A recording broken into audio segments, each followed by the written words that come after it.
ठीक है।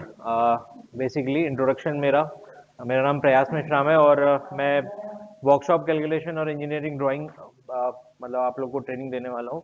ओके। आज हम लोग देख लेते हैं कि सिलेबस क्या होता है, क्या होगा सिलेबस वर्कशॉप कैलकुलेशन और ईडी दोनों का। तो अभी फिलहाल वर्कशॉप एक्चुअली क्या हो गया कि फीटर और इलेक्ट्रिशियन और बाकी जो ट्रेड्स है उन लोग उनके सारे सिलेबस मतलब चेंजेस हैं, थोड़े कुछ काट दिया गया है। पहले सारा का सारा कॉमन सिलेबस था, तो काफी चीजें काटा गया है। तो फीटर पोर्शन कटा है, इलेक्ट्रिशियन का कुछ पोर्शन कटा है ना। तो यहाँ पे मैं बताने वाला हूँ, लेकिन यहाँ पर जो कटने वाला पार्ट है वो सिर्फ आपको नहीं पढ़ना है ना। मगर इन फ्यूचर अगर आपको पीएसयूज या गवर्नमेंट्स की तैयारी करने के लिए अगर आपको करना है तो उसके लिए आपको पढ़ना पड़ेगा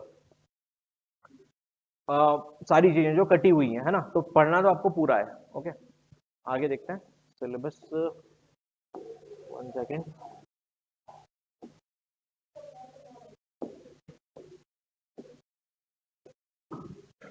ये आपका कॉमन सिलेबस है ना। ये आपका कॉमन सिलेबस है। इसमें क्या कर रहा है, वर्कशॉप कैलकुलेशन का कॉमन सिलेबस है।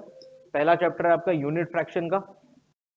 ओके, यूनिट फ्रैक्शन इकाई और फ्रैक्शन का सिलेबस है। ओके, जिसमें एचसीएफ एलसीएम वगैरह पढ़ेंगे हम लोग, और कितनी टाइप की यूनिट्स होती है, कितनी पद्धतियां होती हैं, ये सारी चीजें पढ़ेंगे। ओके, डेसिमल फ्रैक्शन भिन्न जिसको बोलते हैं हम लोग, दशमलव भिन्न वगैरह पढ़ेंगे, है ना। और साइंटिफिक कैलकुलेटर में किस टाइप का सॉल्व करेंगे हम लोग लास्ट में पढ़ेंगे, सबसे आखिर में। सेकंड चैप्टर अपना स्क्वायर रूट रेशियो प्रोपोर्शन और परसेंटेज का रहेगा। ओके, थर्ड चैप्टर हमारा मटेरियल साइंस का रहेगा। अब जैसे यहाँ दिख रहा होगा आपको कि कुछ कटे हुए पार्ट्स है ना। तो ये अलग अलग सिलेबस, अलग अलग ट्रेड वाइज है, कटे हुए, है ना। तो जिसके इसमें कटे हुए हैं उसको एग्जाम पॉइंट ऑफ व्यू से तो नहीं पढ़ना है, बट इन फ्यूचर आने वाली एग्जाम्स हो गई या पीएसयूज हो गए, पीएसयूज या जिस भी जगह पे आप लोग जॉब करने जाएंगे वहां हो सकता है आपसे इससे रिलेटेड सवाल पूछे जा सकते हैं। तो आपको क्या करना है, इसको भी पढ़ना है। एग्जाम पॉइंट ऑफ व्यू से नहीं पढ़ना है, जो आईटीआई का मेन एग्जाम है आपको नहीं पढ़ना है। ओके, ये आपका मेटल मटेरियल साइंस का चैप्टर हो गया। मटेरियल साइंस मतलब मेटल्स वगैरह, नॉन मेटल्स वगैरह जो पढ़ते हैं अपन, वो चीजें। नेक्स्ट अपना है मास, वेट, वॉल्यूम और डेंसिटी। द्रव्यमान, भार, आयतन और घनत्व, तीनों चीजें। ठीक है, ये दोनों चैप्टर जो मटेरियल साइंस मेटल्स वगैरह वाला, ये बहुत इंपॉर्टेंट है। द्रव्यमान भार वाला चैप्टर बहुत इंपॉर्टेंट है। और ये speed, velocity, work, power and energy वाला ये चैप्टर भी बहुत इंपॉर्टेंट है ना। स्पीड, वेलोसिटी, गति, गति के आप लोगों ने नियम वगैरह पढ़ा होगा बचपन में, है ना। Speed, work, power and energy, कार्य शक्ति और ऊर्जा, बहुत इंपॉर्टेंट टॉपिक है, राइट। नेक्स्ट आपका टॉपिक है heat, temperature and pressure. Heat, temperature and pressure ज्यादा बड़ा टॉपिक है नहीं, सिंपल आपको डेफिनेशंस पढ़नी है, सिंपल। और टेम्परेचर स्केल्स जैसे आपका केल्विन स्केल हो गया, सेल्सियस स्केल हो गया, फ़ारेनहाइट स्केल हो गया, इन सब के मतलब क्या है इसमें। जैसे आपको एग्जाम्पल पूछ लिया कि 80 डिग्री सेल्सियस को फ़ारेनहाइट में कितना प्रदर्शित करेंगे, ठीक है। एक कॉमन केल्विन है उसका, ऐसा ही मात्रक टेम्परेचर का, है ना। तो कितना क्या कन्वर्जन है, कन्वर्जन स्केल है मेन बेसिकली देखा जाए तो, ठीक है। उसके बाद का चैप्टर है आपका बेसिक इलेक्ट्रिसिटी का। बेसिक इलेक्ट्रिसिटी, है ना, फीडर वालों को भी पढ़ना है, सभी ट्रेड्स वालों को थोड़ा थोड़ा पढ़ना है इसमें बेसिक इलेक्ट्रिसिटी। कंडक्टर, इंसुलेटर वगैरह पढ़ना है ना, ओम्स लॉ क्या होता है।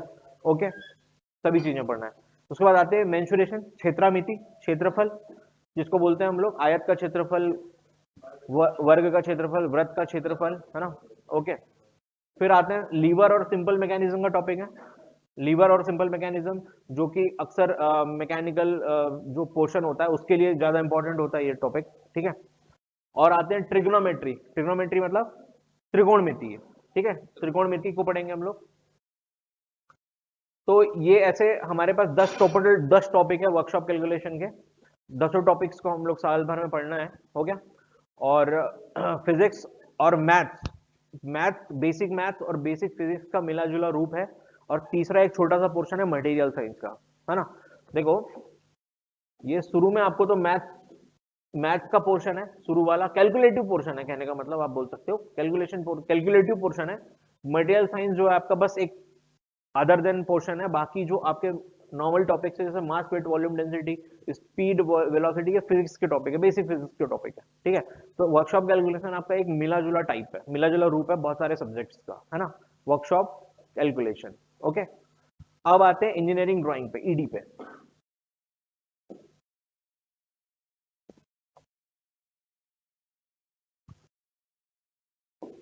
ओके, इंजीनियरिंग ड्राइंग है ना, ये भी आपका 80 आवर्स का है और वर्कशॉप कैलकुलेशन फ्लक्चुएटेड टाइम है। फिटर वालों का थोड़ा अलग है और इलेक्ट्रिशियन वालों का अलग है, लेकिन सबका सबका average on an average time 80 घंटे का ही है वर्कशॉप का, और आपका ईडी का 80 घंटे का टाइम है। ओके, फर्स्ट ईयर वालों को तो सब थोड़ा सा कॉमन ही है, ज्यादा कुछ नहीं है।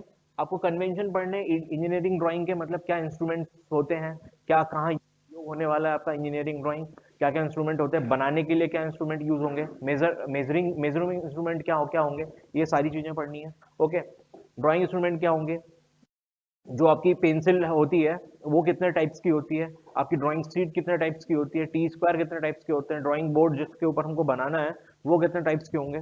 ओके, फिर लाइंस जो होती है वो कितने टाइप की होती है, ड्राइंग में अलग अलग लाइंस का अलग अलग डेफिनेशन होता है, अलग अलग परिभाषा होती है अलग अलग लाइंस की, है ना, कैसे प्रदर्शित करना है, वो सारी चीजें।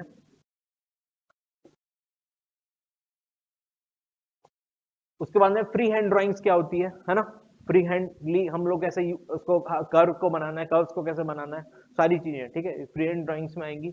उसके बाद में ज्योमेट्रिकल फिगर्स हो गया, angle, triangle, circle, rectangle, square, parallelogram कैसे बनेंगे, है ना, आप नॉर्मली स्केल से तो बनाते ही हो, बट उसको बेसिक ड्राइंग के मेथड से कैसे बनाओगे आप अलग अलग साइज को, ठीक है। नंबरिंग, है ना, ये इसका इसको बोलते हैं हम लोग अक्षरांकन, और इसका है ना, ये प्रदर्शित करना, सिंगल स्ट्रोक, डबल स्ट्रोक भी है इसमें आगे में।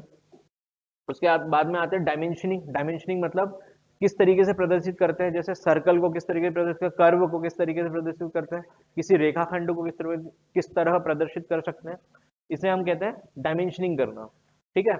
एरोहेड के, ठीक है, टाइप्स ऑफ एरोहेड पढ़ेंगे इसमें, सारी चीजें। सिंबॉलिक रिप्रेजेंटेशन, किस किस चीज के लिए क्या क्या सिंबल्स होते हैं आपके ट्रेड वाइज, हीटर के लिए अलग सिंबल्स होते हैं, इलेक्ट्रिशियन वालों के लिए अलग सिंबल्स होते हैं, डायोड, ट्रायोड, ट्रांजिस्टर वगैरह सबके अलग अलग सिंबल्स हैं, है ना, कुंजियों के अलग सिंबल्स हैं, ये आप ट्रेड को पढ़ेंगे। फिटर वालों के लिए अलग सिंबल्स हैं, राइट। उसके बाद में आते हैं कॉन्सेप्ट प्रोजेक्शन। प्रोजेक्शन पे आते हैं, सबसे बड़ा टॉपिक, है ना। पहले के टाइम पे क्या होता था कि एक रिटर्न एग्जाम होती थी, और इस रिटर्न एग्जाम में प्रोजेक्शन का क्वेश्चन जो होता था बहुत बड़ा, 30 नंबर का एक क्वेश्चन आता था, जिस सब लोग पास हो जाते थे। बट अब ऐसा नहीं है, आपको क्या कर दिया है, 100 मार्क्स के आपको न्यूमेरिकल्स पूछ लेगा, टोटल ओवरऑल मिला के, ईडी, मैथ्स मतलब वर्कशॉप कैलकुलेशन और ट्रेड को लेकर, ठीक है। उसके बाद आते हैं सेकेंड ईयर वाला टॉपिक। सेकेंड ईयर कहां पर है, हाँ, सेकेंड ईयर के लिए सबके अलग अलग है, मैं वीडियो के डिस्क्रिप्शन में डाल दूंगा कि सेकेंड ईयर जो फिटर का अलग है और इलेक्ट्रिशियन का अलग है, दोनों के लिए क्या होता है ना कि अलग अलग सिलेबस है सेकेंड ईयर में। तो सेकेंड ईयर का मैं बाद में डिस्क्रिप्शन में डाल दूंगा, ठीक है, देख लेना आप लोग क्या क्या सिलेबस में है। ज्यादा कुछ नहीं है, छोटे छोटे टॉपिक्स है उसमें भी, और वर्कशॉप कैलकुलेशन में भी सेकेंड ईयर के टॉपिक ज्यादा नहीं है, फ्रिक्शन वगैरह है, ठीक है।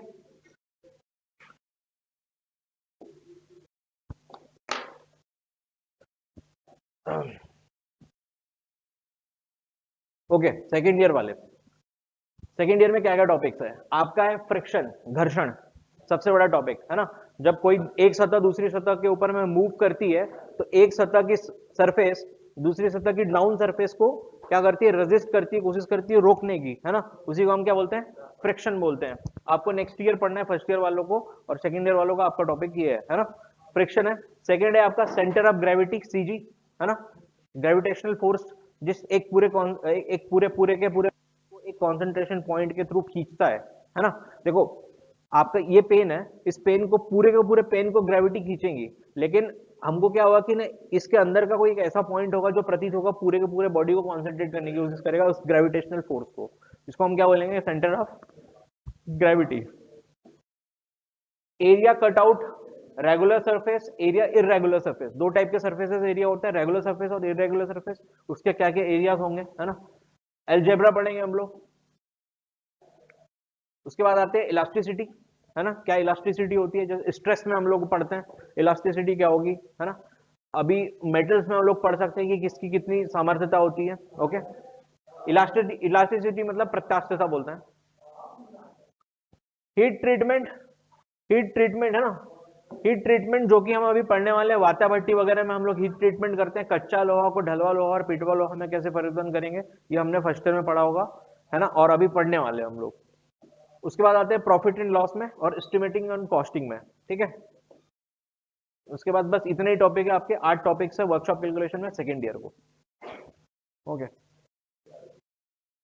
ठीक है, सारे टॉपिक्स सिलेबस हो गया है, इसी हिसाब से पढ़ना है ना। और बाकी मैं डिस्क्रिप्शन में डाल दूंगा तो आप लोग डाउनलोड कर सकते हैं अपना। ओके, ठीक है।